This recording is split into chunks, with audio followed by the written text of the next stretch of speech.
আসসালামু আলাইকুম বন্ধুরা, welcome back to my channel. আজকে আমরা কথা বলবো এটা আমাদেরই গল্প নাটকের 50 নম্বর পর্বের সম্ভাব্য আপডেট নিয়ে। 49 নম্বর পর্বটা ছিল পুরো ইমোশনাল আর হার্ট ব্রেকিং। স্পেশালি শেষের সিনগুলো লিটারালি অডিয়েন্সদের কাঁদিয়ে দিয়েছে।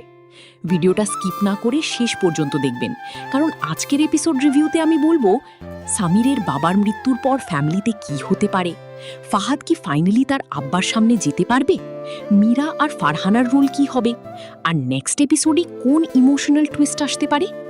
49 নম্বর পর্বে আমরা দেখতে পাই ফাহাদ অনেক কষ্টের পর অবশেষে তার বাবার বাড়ির দলিল উদ্ধার করতে সক্ষম হয়। পুরো সিনটা ছিল অসাধারণ ইমোশনাল। বিশেষ করে আব্দুস সোবহানের ডায়লগগুলো অডিয়েন্সের হৃদয়ে লেগেছে। তিনি যেভাবে বললেন, বাপের সম্পত্তি বিক্রি করা মানে বাপরে অসম্মান করা। এই একটা ডায়লগ পুরো এপিসোডের ইমোশন ক্যারি করেছে। এখানে আমরা বুঝতে পারি শুধু টাকার ভ্যালু না, ফ্যামিলির রেসপেক্ট আর বাবার সম্মানের ভ্যালু অনেক বড়।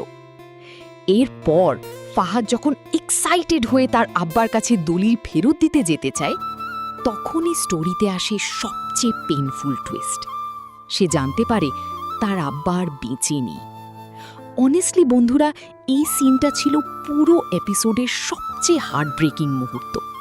ফাহাদের এক্সপ্রেশন, তার কান্না আর ব্যাকগ্রাউন্ড মিউজিক সব কিছু মিলিয়ে সিনটা একদম পারফেক্ট ছিল। এখন কোয়েশ্চেন হচ্ছে, ইপি 50-তে কি হতে পারে? আমার মনে হয় নেক্সট এপিসোড পুরোপুরি ইমোশনাল আফটারম্যাথ নিয়ে হবে। ফাহাদ নিজের গিল্ট নিয়ে ভেঙে পড়বে, কারণ সে সবসময় ভাবছিল একদিন দলিল ফিরিয়ে এনে বাবার কাছে ক্ষমা চাইবে, কিন্তু সেই সুযোগ আর সে পেল না। সম্ভবত আমরা নেক্সট এপিসোডে দেখতে পারি ফাহাদ তার বাবার কবরের সামনে গিয়ে কান্না করছে এবং নিজের ভুল স্বীকার করছে। এই সিনটা অডিয়েন্সকে আরও ইমোশনাল করে তুলবে। অন্যদিকে ফাতিমা আর পুরো ফ্যামিলি এখন কমপ্লিটলি ব্রোকেন হয়ে যাবে, কারণ রফিক শুধু পরিবারের গার্ডিয়ান না, পুরো পরিবারের ইমোশনাল ব্যাকবোন ছিল। আমার মনে হয় নেক্সট এপিসোডে একটা বড় ফ্যামিলি রিউনিয়ন হতে পারে, যেখানে সবাই পুরনো ভুল বোঝাবুঝি ভুলে একসাথে হওয়ার চেষ্টা করবে। আরেকটা ইম্পর্টেন্ট বিষয় হচ্ছে মীরা পুরো সময়টাতে ফাহাদের পাশে ছিল। তাই অনেক ভিউয়ার্স মনে করছেন ভবিষ্যতে ফাহাদ আর মীরার রিলেশনশিপ আরও স্ট্রং হতে পারে। তবে ডিরেক্টর চাইলে এখানেও একটা নতুন টুইস্ট আনতে পারে, কারণ এই নাটকে ইমোশনাল শক যে কোনো সময় আসতে পারে। আর ফারহানা ক্যারেক্টারটাও এখন অনেক গুরুত্বপূর্ণ হয়ে গেছে, কারণ শেষ মুহূর্তে তার মাধ্যমেই ফাহাদ সত্যিটা জানতে পারে। সো নেক্সট এপিসোডে তার রোল আরও বাড়তে পারে। এখন একটা ইন্টারেস্টিং প্রেডিকশন বলি।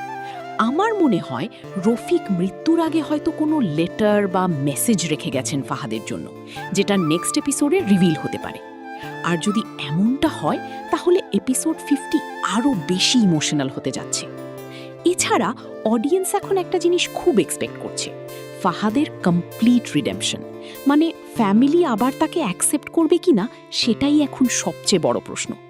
তো বন্ধুরা, তোমাদের কি মনে হয়, ফাহাদ কি তার পরিবারের ক্ষমা পাবে, নাকি স্টোরিতে আরও বড় কোনো ট্র্যাজেডি আসছে?